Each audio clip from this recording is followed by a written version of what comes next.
86Boxing, baby, the podcast, back at it once again. Joshua here. Have a little bit of boxing news I wanted to discuss. Of course, I'm by myself today, but I'm going to get someone else back in the mix, back on this thing here very soon. Just know that big weekend in boxing this past weekend. We had Manny Pacquiao taking on Yordenis Ugas in the major pay-per-view fight of the weekend. This took place via Fox pay-per-view. I know they showed it on Sky Sports, all that good stuff. But it's a welterweight contest. It was for Ugas' WBA title. I think it's the regular one. I could be wrong on that, but I think it's the regular WBA title. They have a bunch of different variations and all that stuff to include supers, etc., etc. But Pacquiao previously had it. I guess it was stripped or something of that nature. I think he had gotten it from Keith Thurman, so on and so forth. But basically, Ugas was the one who was elevated to champion, I guess, prior to this fight, or a little bit prior to this fight. And so the two went down. The two had a showdown. This took place at T-Mobile Arena in Las Vegas. Now, it was originally supposed to be Errol Spence taking on Manny Pacquiao, which would have been more exciting as far as the build-up. And we got a ton of the build-up, actually, up until about 2 weeks. But Pacquiao, or rather Errol Spence, ended up having a torn retina in his, I want to say, right eye. And so that fight ended up not going down, and he opted to have surgery. But I think he had to have surgery because of the doctor's recommendation. So Ugas, who was on that same card and was going to be featured on the undercard, or I believe probably even the co-main event, was bumped up and elevated. And Ugas' original opponent, forget the name, ended up having some eye injury as well. Coincidence? Who knows? But it ended up being a contest between the two. And this fight, it actually delivered. I myself, I questioned whether the fight would actually deliver in the same manner as Pacquiao versus Spence, because it just had so much intrigue to it. Pacquiao being the wily vet who's still able to move, who still has some power. That speed seems to be still very good. Great footwork. And I wanted to see how he matched up against Errol Spence, this young, hard-punching, technical boxer who, when he lets loose, he can really hurt an opponent. And Spence, of course, is regarded as a top welterweight in the world. Pacquiao has been in that mix for the better part of the last decade, I guess you can say. And so it made sense that this would be sort of that farewell curtain call fight for Pacquiao if he actually lost, which I had predicted Spence would actually win that fight. I thought maybe via decision. But were Pacquiao to have won that fight, it would have elevated him to a new status. But he still built up a record and cachet just from the stuff he's done in the past, that he's a legend of the sport regardless. Now, this Pacquiao-Ugas fight delivered. It was actually exciting. You actually saw both of the guys going in there and actually throwing punches. Ugas is a more patient fighter. He has sort of that cuffing guard position that he typically boxes out of, this high guard. And he's a very patient fighter. He's a Cuban, and a lot of Cuban fighters, given the amateur system and all that stuff, they are very patient. They really center on accuracy. So at times that could mean they'll go several seconds without throwing punches. And Ugas has been that way in the past in some fights where he didn't throw as many punches. But I would say in this fight, he really keyed in on Pacquiao's charging, as Pacquiao typically does. When he's ready to set off a combination, he usually steps in, throws a couple of hooks, and Ugas was able to key in on that and use the jab effectively to kind of stave him off and keep him back. And not only that, Ugas made sure with accuracy that he could land his overhand right, and he kept whipping that thing in on a regular basis throughout the night. I think that was the difference in the fight. Pacquiao had no means for stopping that overhand right or looping right from Ugas, and Ugas saw that he was having so much success with it that he kept doing it the entire night. And you could see round after round that he just kept looping that thing in, and he was landing for the most part. He had very good accuracy. I know at one point he was landing 40+% of his punches, and if you're landing like that in any case, then you're in all likelihood in control of a fight and going to win a fight, given the circumstances. Now Pacquiao was out throwing him, but he wasn't landing as much. And Pacquiao, the majority of you have already seen Pacquiao on numerous occasions, so you know what he brings to the table. And the question was whether at 42 years of age he would have slowed down, or you would see some sort of, I guess you can say, some slippage in a sense, as far as his skills or reflexes, all that good stuff. And I will say he looked probably as effective as he's looked in his last several fights. I didn't really see any direct slippage from that standpoint, as far as speed, as far as his ability to land. He was able to bust up or really swell up Ugas's face. And Pacquiao's footwork and all that seemed to be there, better than the average 42-year-old. So I think this came down to a matter of Ugas. He was always going to be a tough boxer, or because of his technical ability, he was always going to be a tough outing for Pacquiao. And if you look at a lot of Pacquiao's losses, they were typically to guys who were technically a bit more sound, fundamentally a bit more sound. They boxed in that sort of traditional fundamental manner. They didn't go out of their way to try and brawl or anything of that nature. They were truly patient. They utilized the jab, which was key for Ugas. And they really played into Pacquiao's disadvantages. And when Pacquiao didn't have the opportunity to really get into those exchanges that allowed for him to truly hurt Ugas, then he essentially fell behind on the cards. And I actually, I scored the fight, and I only had Pacquiao winning 3 rounds. And I know that is subjective, of course. The scorecards were a little bit closer with 113, 115, 112, 116 twice. But yeah, I had it 117, 111. And so that's generally around that ballpark. It all depends. There are a few rounds that you probably could have made an argument for Pacquiao, but I think the latter part of the fight was pretty much all Ugas. He was just in full control. And before we even got to the championship rounds, I had an inkling and a feeling that Pacquiao wasn't going to be able to muster up anything to change the outcome that late in the fight, just given his history and all that stuff. Now, what does this mean?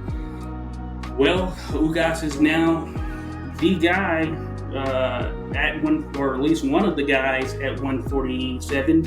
Depends on how you value Terrence Crawford having not fought an Ugas or someone of that caliber thus far in at the 147-pound division. But that being said, I still view Terrence Crawford as the number 1 welterweight in the world, and I'm sure some people probably roll their eyes at that. Errol Spence, I think, is number 2. I think if they would have fought, and if they do fight, I'm going to favor Terrence Crawford. Whether or not it happens now, who knows? But Spence is out with an eye injury. We don't know how it'll look when he comes back from a torn retina. You know, some fighters never fully recover. That being said, Ugas is now the guy with the WBA belt there. So in all likelihood, a potential Ugas-Crawford clash could be something defining. That said, I don't know if that's going to happen anytime immediately or anytime soon. And that's because Terrence Crawford is now slated to face Sean Porter in what should be an excellent clash at 147 pounds. 2 of the best 147 pounders in the world. The guy who's regarded as number 1, the other guy top 5 without a doubt, with one of the best resumes at welterweight, that being Sean Porter. He's lost some fights, but he's been competitive in each and every fight that he's been in. And those that he's lost, he's super competitive in those and had his moments. That being said, that fight has gone to purse bid as of today. It is, what is it? Let me see what today's date is. Actually, I should know this.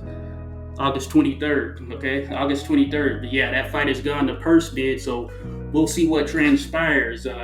Whether there's a potential that this fight is not a top ranked fight. We'll see what Matchroom offers, or we'll see what some of the other big promoters offer. But it should be pretty interesting. This is also, if I'm not mistaken, Terrence Crawford's last fight under the top-ranked contract until a renewal or anything of that nature comes about. But this should be his last fight because it's set to expire in October, his current contract, and I haven't seen anything regarding a new one. I think that he may ultimately sign with PBC, but I could be very much wrong. Who knows? We'll see for sure. But that's it. That being said, the Pacquiao or the Crawford Porter fight should be one that delivers, and I'm looking forward to checking that one out in any way I can. Excuse me. Depending on where it's held, might actually try to go check it out in person. We'll see though. But back to Ugas, so he's the man now. The rumors that I've heard, and this was really from what I've seen online and I heard people chattering about, basically is that the winner of a proposed Jamal James and I can't think of his first name, the Russian fighter, last name Buatev. These are two welterweights. The winner of that fight could ultimately face Ugas, and I think that would be a good fight as well, depending on who wins. I think Buatev will win. He's a very tough customer at 147. He had a loss to Alexander Vesputin, but that was regarded as a no contest or changed to a no contest, but because Vesputin ended up popping on a test for some illegal or banned substance. But Buatev is pretty nice. If you haven't seen him, definitely check him out. Russian fighter. I had to send a message really quick. But anyway, so we'll see if Ugas takes on the winner of that fight.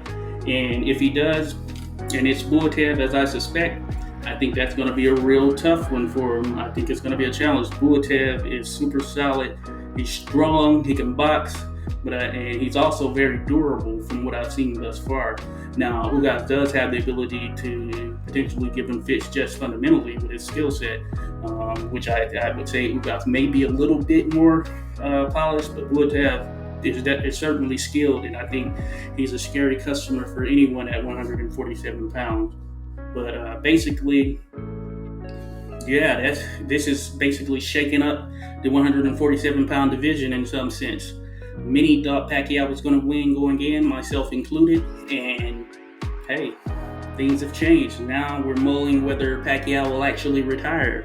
If he ultimately does, his career is already cemented. If he does come back, nothing he can do will really derail what he's done, so we'll see. A lot of people are saying he should retire, and I'm sure he's going to weigh his options. He's a senator now, and then there's been talk of him potentially running for president, so I'm sure that could really alter things should that actually take place. So we'll see what happens with him. But that being said, 147 is very, very interesting. In addition to those fighters mentioned, we still have some of the other guys that are out there. Keith Thurman, that's someone whose name has been tossed around as a potential Ugas opponent. Thurman, of course, lost to Pacquiao, and it was a close fight at times, but it'd be interesting to see how Thurman does with the likes of Ugas. And when Thurman has been in there with the top level guys and he won, he was usually able to be a little bit more busier and more accurate in those fights. So he is battle tested. He just hasn't fought that much over the last few years. Some of that injury and some of that, who knows, life, I guess you can say. So it'll be interesting if that happens next as well. Also, you have guys like Danny Garcia. He is coming off of a run of losses, but we'll see. Guys I want to see up in the mix, which they probably aren't because of financial and then implications, all that financial implications as well as sort of popularity, where you want to be, are guys like Jerron Boots Ennis, who I think has the potential to be the class of the division here within the next couple of years.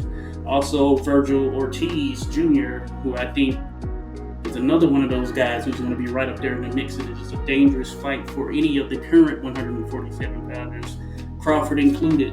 I think Crawford is number one, but I think that a fight with Ennis, that would be a pretty dangerous fight, as well as Virgil Ortiz. That's just in my opinion. Now, I would favor Crawford probably in both of those fights, but I do think that they would be more competitive than some may think. That being said, some may consider those two to be a couple of years away from being on that level, even though they're pretty much beating on the door right now. So ultimately, I don't know what's going to actually happen. I'm going to be sitting back and checking it out just as you are. But I did want to talk about that fight. And of course, we're going to dive into more a little bit later on. I'm going to try and set up a couple other things where we're having some discussions on some of these fights that have happened over the last week or so. Boxing's been doing good. Despite what they're saying, hey, we're getting a lot of competitive fights out there. We want to see more.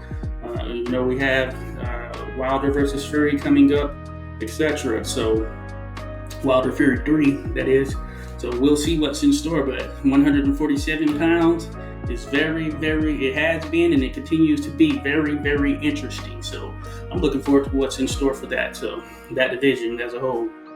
This was something quick.